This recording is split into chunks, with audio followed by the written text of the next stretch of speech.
camp portion. All we have left is a rookie week next week. The veterans are now done. Very pleased with the effort, very pleased with what we accomplished.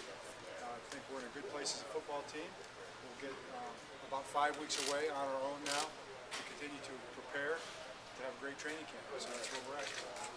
John, considering the losses of people during the offseason, is your defense a little ahead of the game from what we've seen in the last couple of days? Well, we'll find out, where we're at. I think I'm really happy with where we're at, in terms of what we've accomplished and how we look out there. But we'll find out when the pads come on where we're at and what we said. Was this more or less about some of the new guys getting into some of the old and then installing stuff so the guys over the next 5 weeks will have something to study and something they can work on? Well, it's about that, but it's about a lot more than that. We're accomplishing a lot of things out here, but that's part of it. What were some of the other things that how much time do you have? It's half hour. It's building a team. It's all about all the things that go into building a team. It's the scheme, it's the technique, it's the situations, it's the conditioning, it's the tempo and the pace. It's all the things that go into lining up and playing a game on Sunday. That's what we're preparing for our next game, and trying to build our team. And of course, we're evaluating all along the way.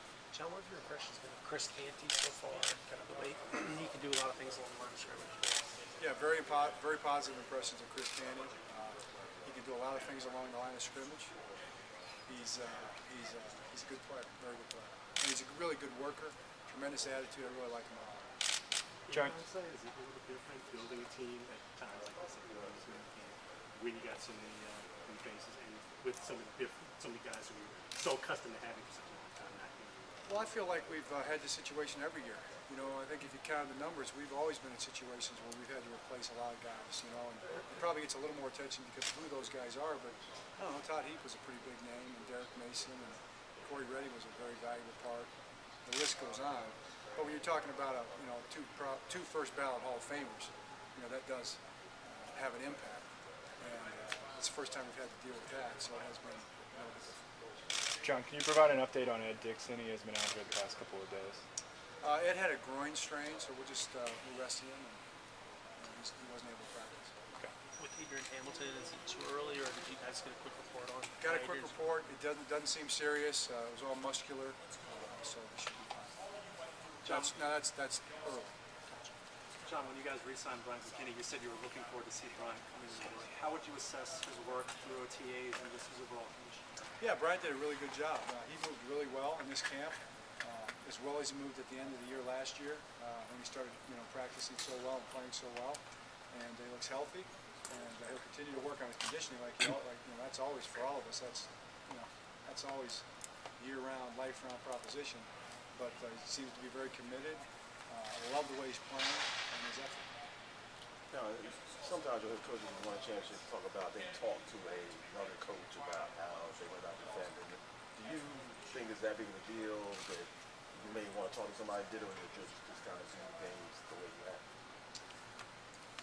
That's a good question. I talk to the people I usually talk to probably about whatever's going on, and probably figure out who those people are. But no, it hasn't been too much different.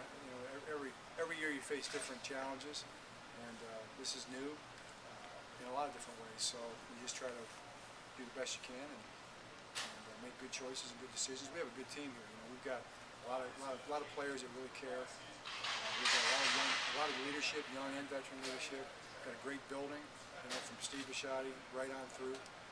Ozzie, of course, and Eric and Pat and Vince, and coaching staff, with our coordinators and our coaches, always give us great input. So, it's a team effort. Really, truly, it's a team effort in all those kind of areas. Coach also was very complimentary of Jimmy yesterday. There are a lot of different positional battles that were going during the course of the summer, a lot of competition, but much in particular, you're looking forward to seeing how that competition between Jimmy and Corey plays out. Yeah, Jimmy and Corey and Webby and Shockey and Asa and Mark and Chris and Mo. All those corners. I'm looking forward to seeing how the competition plays out. But for those starting, you talk about the starting positions, and it's going to be interesting to see who wins. Who's the top two, who's the top three. Absolutely, I get that. But they're all going to play, and they're all going to have to play like starters. And I feel really good about the fact that we have a number of corners that are capable of doing that really well. What have you seen from those two guys in particular, Jimmy and Corey? They both played really well. I mean, Corey made a bunch of plays in the ball here today. He plays in the slot and he plays outside. You know, we were going through the walkthrough and he was working on his technique, pedal weave things. This guy's a tireless worker. And I would say the same about Jimmy. You know, Jimmy's younger. I think he's patterning himself a little bit after Corey with the work habit part of it. And he's taken major steps toward being all the player that we wanted him to be. And Jimmy's biggest issue has been, I think, two things. They never threw at him in college. You know, they didn't even test him. So, you know, he's been tested a lot more here, and that's helped him. And he's been injured quite a bit. So, you know, being healthy now is really going to help. John, you have a Super Bowl. You said basically that you're not going to be defending it, but you're going to be shooting to win the Super Bowl. Is that the feeling you think you've got here at least during this spring camp? Not so much defending a Super Bowl, but building a team that can win. Yeah, I think that's exactly what it is. Our guys understand that, you know, and that's been their mindset as far as I can tell. We're looking forward to the opportunity to do something really special, just like every year, just different this year. John, you have this lapse now before training camp when it actually starts. Guys are going to go away; they may scatter. Obviously, you'll talk to them about things that are expectations away from being here in Owings Mills. But what are some of the pitfalls they'll face, and do you worry sometimes more about veterans than the rookies in lapses like this when they're away from football? You know, it's a good question. The thing we've been very blessed with is the fact that, you know, our guys have done a great job of that. And we're not immune to it, you know, as a team or an organization. And we've had our share of issues, but our share of issues have been a small share.